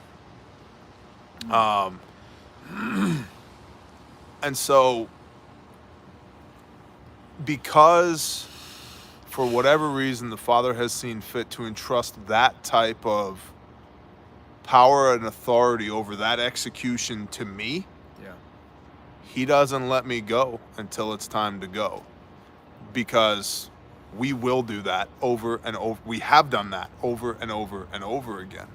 So something that some people, myself included up till recently, there's been a massive mindset shift for me, guys, in the last couple of months. So I've had my tattoos for a while now, right? Well, here I am, send me. And it's meant a lot to me for a while now. But it's got a little bit of a deeper meaning now because of something I realized the Spirit revealed to me, where you gotta be willing to say, go. Yep. Because at the very end of that verse, the next piece is, that the whole thing is, then I heard the voice of the Lord say, whom shall I send and who will go for us? And I said, here I am, send me. And the Lord said, go. That's the next piece. And for me, I understood that, but it's a progression of growth, right? Right. The go part, you got to be willing to go. So wherever that is, right? If I really meant the tattoos I got, and man, I did, I got to be willing to go. And go for sometimes might be, I need to go across the street right there because there's gunshots going off. Or maybe the go is, I need to go to this city because the Lord's leading it. So the go for me most recently that just changed my mindset was when I was offered the opportunity to go and do this, to go and teach people to save lives, based on the experience that the Lord provided, because it was abnormally frequent. When I was given that opportunity, Yep. and for years I wondered, why am I seeing this stuff so often? It was abnormally frequent, guys. Like, no other cop I worked with had the amount of hands-on experience that I did with people that were shot or stabbed or cut or whatever. And I kept wondering, it's like, God, what do you want from me? Where do you want me to go? Send me where you want me to go. He kept telling me, it's coming, pretty much. I just needed to be patient. And when this opportunity came up to come out here and meet fine people like y'all, I had to be willing to do it. So you can say all day, Lord, what do you want from me? But when he tells you, are you actually going to do it? Ask yourself. That's a great point, because so many people say to me, you know, I'm just waiting to hear the voice of the Lord. When they've heard it. They just don't like what he's saying. And that's obedience. What did he tell you to do? Original sin is transgressing the word of Yah. The beginning of sin was, hey, don't eat that fruit. Oops, we ate that fruit. Right? So before sin was ever codified, before there was ever a law, before any of that, the Father said, don't do this, and they did it. Yep. Right? The inverse of that. And I think you probably learned this a little bit about me, is I oftentimes look at the inverse of things. What's the opposite of that? And is the opposite of that true? Because if it works in the inverse, then that's, for me, that's an indicator of truth as well, right? So the inverse of that is, if he says do this and you don't, that's also sin. Yes. And if so- you keep asking the same question over and over and over, means you're not listening to the answer. Or Yeah. accepting the answer that he gave you. You're Yep. asking again. You're like, okay, I don't want to do Yep. that. And What do they want me to do? I have I many agree. times asked the Father in prayer the same question that he's already given me an answer to the point where he has said to me a couple of times, do not ask me again. I've already told you. Do not come to me with this question again. You already know the answer. Yep. During Sukkot, I think we've told you all this. During Sukkot, when we came out here, my wife and I, riding in the really pretty red Charger that we rented, felt very cop-like. We were riding out of bear camp, and she even said to me, she's like, do we have to leave? And it was a genuine question. It wasn't a joke. It wasn't being sarcastic. She wanted to know, she's like, are we actually gonna leave? And I told her, I said, you know, yeah, we're going to. We're not moving out here. Well, little did I know. But that's the thing, you know, the Lord has plans that I got to be willing to follow. And I think about Jonah a lot, because I think I relate to Jonah a lot. Oh, yeah. Where it's like, how many times up till now has the Lord told me things? Hey, you're going to go to Nineveh. Hey, Yep. you're going to go to Nineveh. My Nineveh might have been some place in the city that I worked, right? Or some place that I should have gone. You're going to go to Nineveh. And he's going to keep smacking you down until you realize that, guess what? You're going to go to Nineveh. Yep. And sometimes I think we delay the inevitable because we want control. Amen, Dudley. And if I really meant my dedication to the Lord, which I did, my submission to the Lord, I will go where you send me. Here I am, send me. And I meant it, only it's a progression of understanding.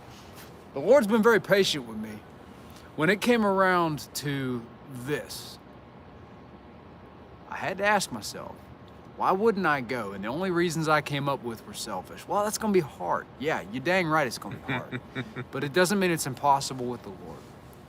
And how dedicated are you? Who are you actually serving? What is your goal in life? What is your purpose for breathing another day? And that's where I came to. And I said to myself, yeah, Lord, I will go. I'll go wherever you send me, because I do trust you. And it is a leap of faith. I saw somebody comment a minute ago, say, hey, we're going to take that leap. Do it. You won't regret it. It won't necessarily be easy. It won't be perfect, I promise you. And it might even get messy. But you need to continue to take those leaps. That's how we progress with the Lord, guys. How seriously do you take your walk with the Lord? Is it the reason you take your next breath? So that was beautiful. But my question is, how much of this toolbox is your skinny ass gonna keep stealing from me as we sit here. Am I scooting? I'm like 1.5 ass cheeks over here. Now, wait a minute now. I don't think I've moved at all. It's a little better. Do I have a subconscious vibration of Twitch that's just migrating me? I think that's more of a, that's what it was. It was Oh, more, God. It was more of a creep than Yeah, a, just push me. I'll fall right over. Just shove me once. You own the camera. Literally.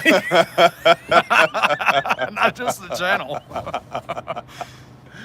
Oh man. All that to say, though, I'm hoping I'm encouraging you guys. For sure. The Lord is looking for volunteers, but then there are times where you've been told, and if you're someone like me that profess to believe in and follow the Lord, man, you gotta be careful with those words. Well, and here's the thing. His will is going to be done. Yes. And if you choose to engage in the opportunity to participate in the doing of his will, you will be blessed for doing it. If you don't, the opportunity for that blessing will pass you by. And it doesn't mean necessarily that your life's gonna fall apart, blah, blah, blah, blah, blah. You're gonna get sick, you're gonna lose. It doesn't mean that. It just means that the blessings that come from obedience in that moment will pass you by. The opportunity for that. I hate plateaus. I hate them. Being comfortable is bad, Yes, right? And it in is. fact, I do a thing every 90-ish days, no more than every 120 days, called sustain and improve. It's a very simple exercise. Sustain, improve. 3 things you want to sustain, 3 things you want to improve. And it's uncomfortable because you have to take a good look. And here's the thing, you're going to come up with 20 things you want to sustain and 50 things you want to improve. You don't have that much time. You get one shot at this life. And he who defends everything defends nothing. He who improves everything improves nothing. Yep. He who sustains everything sustains nothing. So, given your limited resources, the greatest of which being time, which the vast majority of you don't understand, you're more concerned about money than you are about time. You need to break that mindset That's an American really problem. fast. Time is your number one asset. You can and will always earn more money. Time is your number one asset. It is not, it's irreplaceable. You cannot get more of it. So, because you have limited resources, sustain, improve. What are the 2 or 3 things you're going to sustain? What are the 2 or 3 things you're going to improve? For me, sustain my relationship with my family. I Good feel, question there when you get done. okay, I feel good about where I am right now with my relationship to my family. There's an old saying that you cannot add time to your life, but you can add life to your time. There you go. Yeah, If y'all couldn't hear that, yeah. Yeah, quantity versus quality. Foe said there's an old saying that says you can't add time to your life, but you can add life to your time. And I agree with that. That's What awesome. are you breathing for? Right. So one of my sustains is my relationship with my family. I like where that's at. Another sustain was the health of the business. Some of the improves, one of which was Patreon Zoom calls. Done with it. I had they turned into half bear fanboyisms and half bitch fest, and I wasn't willing to spend the time to fix it, so I got rid of it. And we're doing something different now for the upper tier patrons. So that's gone. That is one thing. Boom, instant improve. Next, health and wellness. I got some things going on. I'm working on them. Right, and. One of my sustains was spirituality, my relationship with my Father, and what that looks like in real time. Not just, I've read my Bible today, I prayed a little bit. No, walking it out. Yep. We just read in James earlier today. Be not just a hearer of the word, but a doer also. You've got to move. Yeah, for sure. Getting back to here I am, send me. Are you willing to do the things? And so,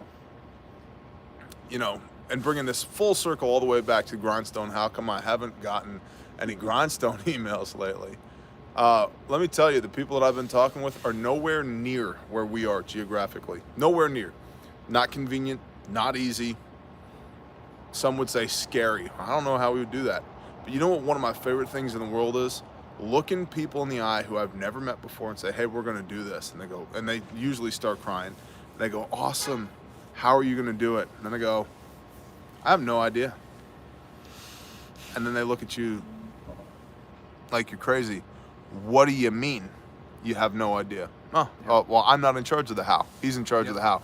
We're just going to show up and see what he does. So, And we did that when we were coming out here.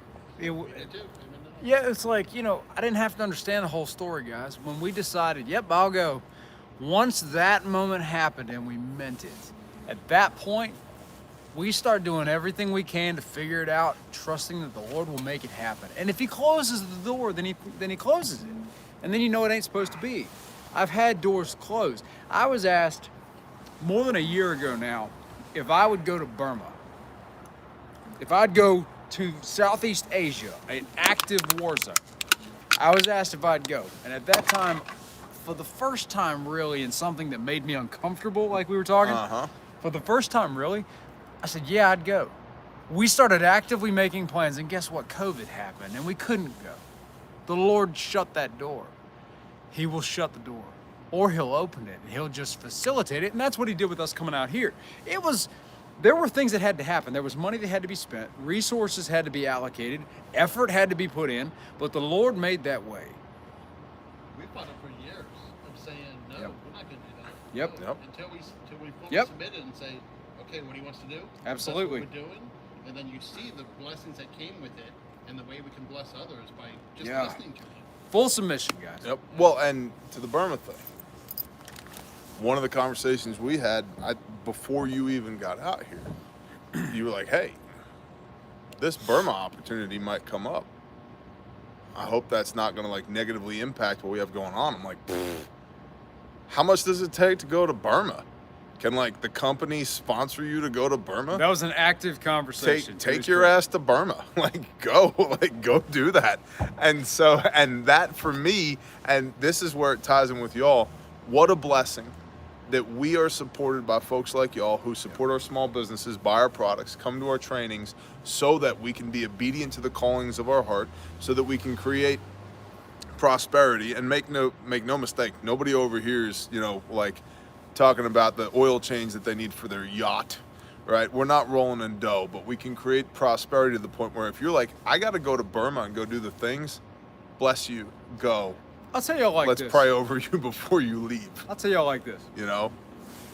I don't care about money. And I said that to guys that I worked with for years in police work. Yep. Because a lot of them were so big on me. Man, we haven't gotten a raise in how long? And we should be making this money. I do not care about money. I never worked off-duty time. I didn't care about it. I wanted to spend time with my family. I make less money than I do now, but you know what I have is I have purpose. That is not a dollar sign. I cannot put a value on that. Yep. I have a drive that is spiritually facilitated that I can't put a money value on. It ain't about money. If you're running toward the dollar, you are running towards your own destruction. Yep. It will never be enough. The root of all evil is the love of money. Now, we live in a world where you got to have money. It eases the flow of goods and services, but it takes a lot less than you think. And again, the number one resource is time. And this is something, we talk about prayer a lot, and I'm not here to judge anybody, but the biggest breakthroughs I've had in the relationship with my father have not been sitting in my truck praying, or sitting at my desk praying, or sitting in a chair at church praying. They've been knees in the dirt, face on the ground, shit pouring out of my face, getting hammer-fisted by the Holy Spirit for what felt like I was there for 2 minutes and was actually 2 hours of just being crushed by this beautiful weight of the Spirit. And it feels like I've heard it described by a brother whom I love as if you're standing in a waterfall. And that's exactly right. And when I do that, and I've done that at pivotal moments in my life, when I do that, the way that the Father moves in my life is so incredibly tangible. And the reason I bring this up is I did this when I first came to Oklahoma. And much like you have the tattoos that say, "Here I am, send me," I said, "I'm here. What do you need me to do? Yep. Tell me and I will do it." And one of the things that was made abundantly clear to me, never ask me again, abundantly clear to me is, you will never go without your daily bread. Yep. Stop worrying about it. You will never go without your daily bread. Quit asking me. Just go operate. I got you. And do you have any idea how freeing that is?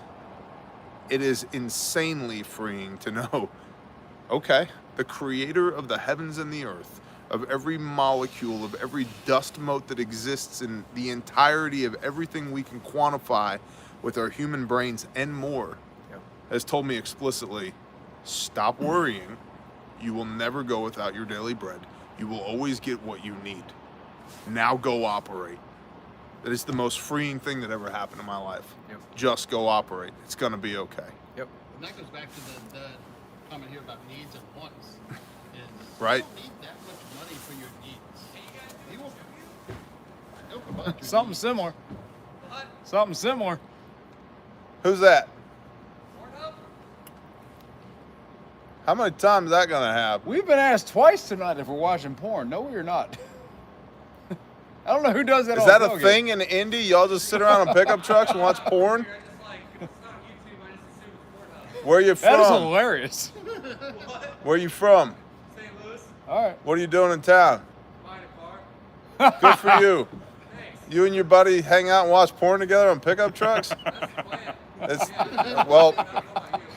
Have a All good right, one, guys. then. Have a good night. Lord. That's odd where society is going when that's Twice? the first people go either YouTube or right? Why would anyone Really? do that? My pants are still on. I'm telling y'all. I Praise don't- ya. What in the hell is going on? Come out of her, Anyway, my people, good lest Lord. you partake of her sins and receive of her plagues. And get smacked with a mask on to Whole Foods. Oh, God bless. We got a few more minutes on this live stream, and I'm going to bed. Man. This is ridiculous. So somebody was asking a minute ago, the question I mentioned, that was a good one, was how do you know what the Lord wants you to do? Excuse me. Pretty much. You personally. How do you differentiate? How between what I want and what he wants? Sure. Okay. Well, on the day-to-day stuff, he's very explicit in his word, and I try and stay in his word. We try and stay in his word. And I could go into a diatribe on that, and I won't.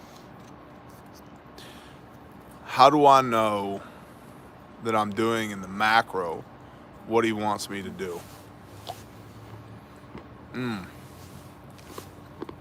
So the first thing is, I know him, and he knows me.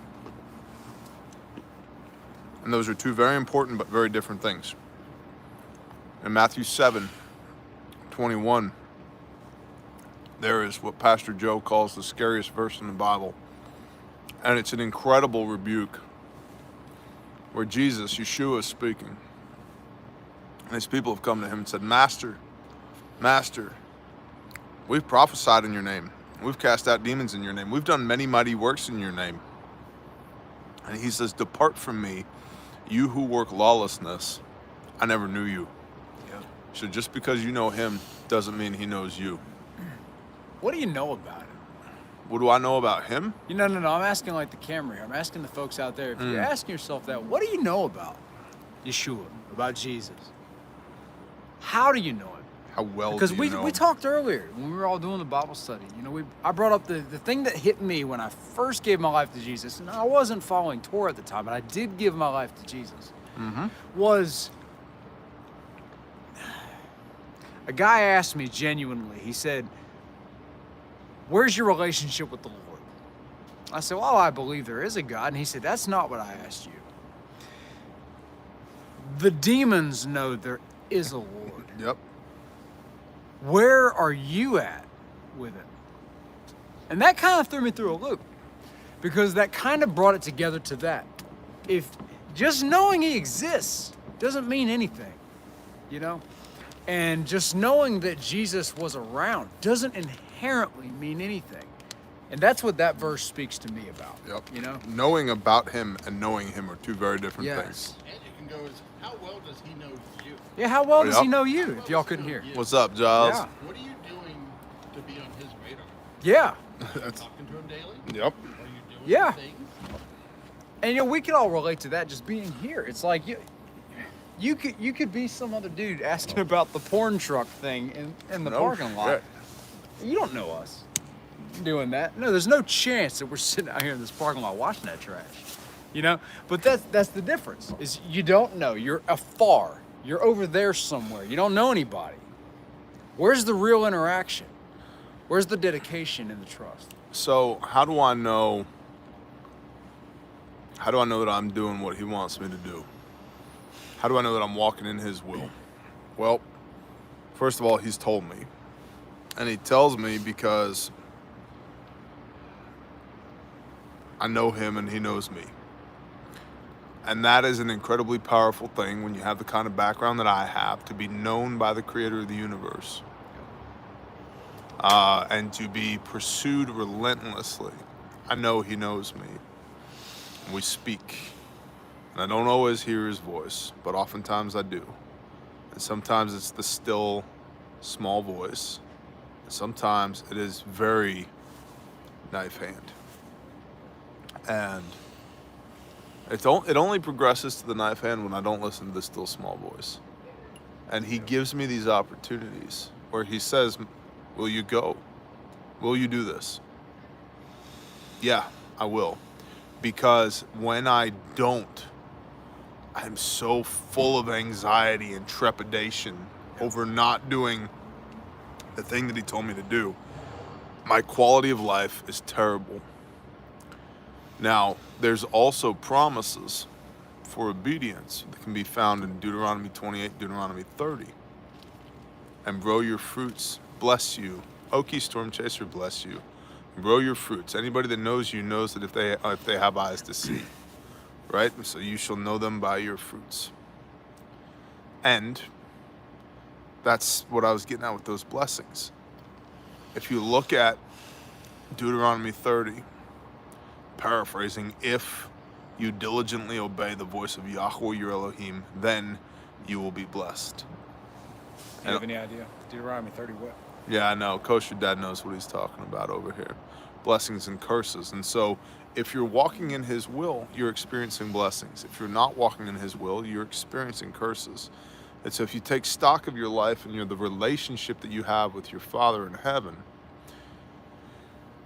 if you feel blessed, and I mean really blessed, not like the new Mercedes, the 8,000 square foot house, all those things, blessed in here. Yeah. That's indicative.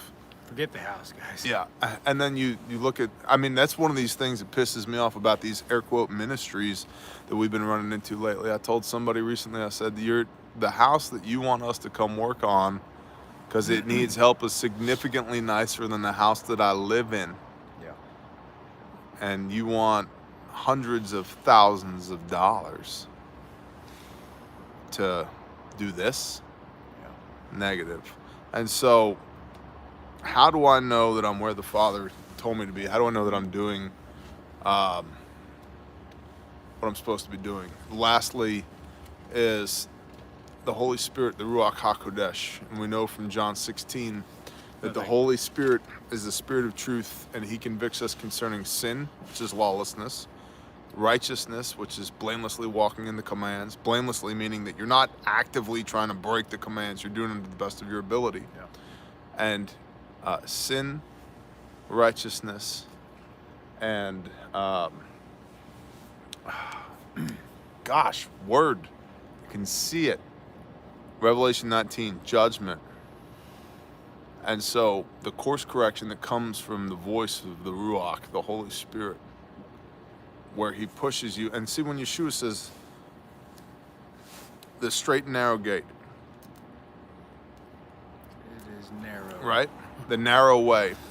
When you don't have hard left and right limits, your course correction, because of sin, looks like this. You're all over the place.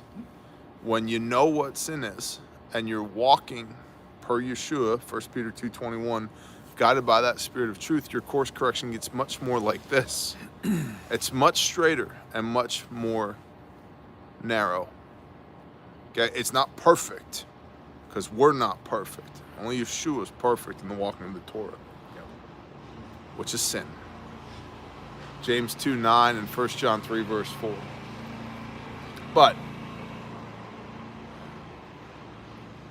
I can feel the weight of the Ruach, the Holy Spirit, pushing me when I'm going this way, pushing me back this way. When I'm going this way, pushing me back this way. And unrighteousness bears no fruit and has massive downstream ramifications. And so I try to the best of my ability to be righteous and to listen to that voice and do what he tells me to do and experience his blessings as a byproduct because of my obedience. So I tell you guys, for me, that was excellent, by the way. thanks, Ryan. For me, it's definitely listen to the Spirit. I am not good at quoting scripture, but there is so much scripture to go with to guide you. We're very blessed in the fact that we have scripture to help us guide our lives, you know. But the Holy Spirit's a big deal. And even in the stuff that I knew in the moment was wrong, I knew it was wrong. Didn't mean that I had the self-control to prevent it necessarily. But I knew it was wrong. And that's the Spirit. It's telling you what you don't want to hear, right? It's telling you where to go, even though I was, again, like Jonah. And I don't want to go there. I don't think that's right. Well, who am I? Nobody.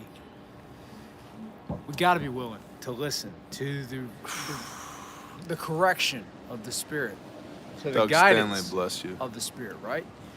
Because if you're not willing, what are you living for, man? Right? We keep saying it now. What are you breathing for?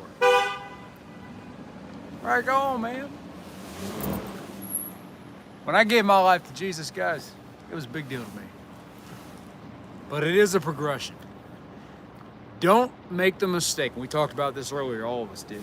Don't make the mistake. He's just trying to jack with the video now. Don't make the mistake of thinking that your task is done. It is not. In fact, it might just be beginning. Once you give your life to the Lord. He who can be trusted with little can be trusted with much. And Lord, he's steadily trusting with something. Yep. There's a lot to do there. We're gonna end with that. Almost 2-hour live stream.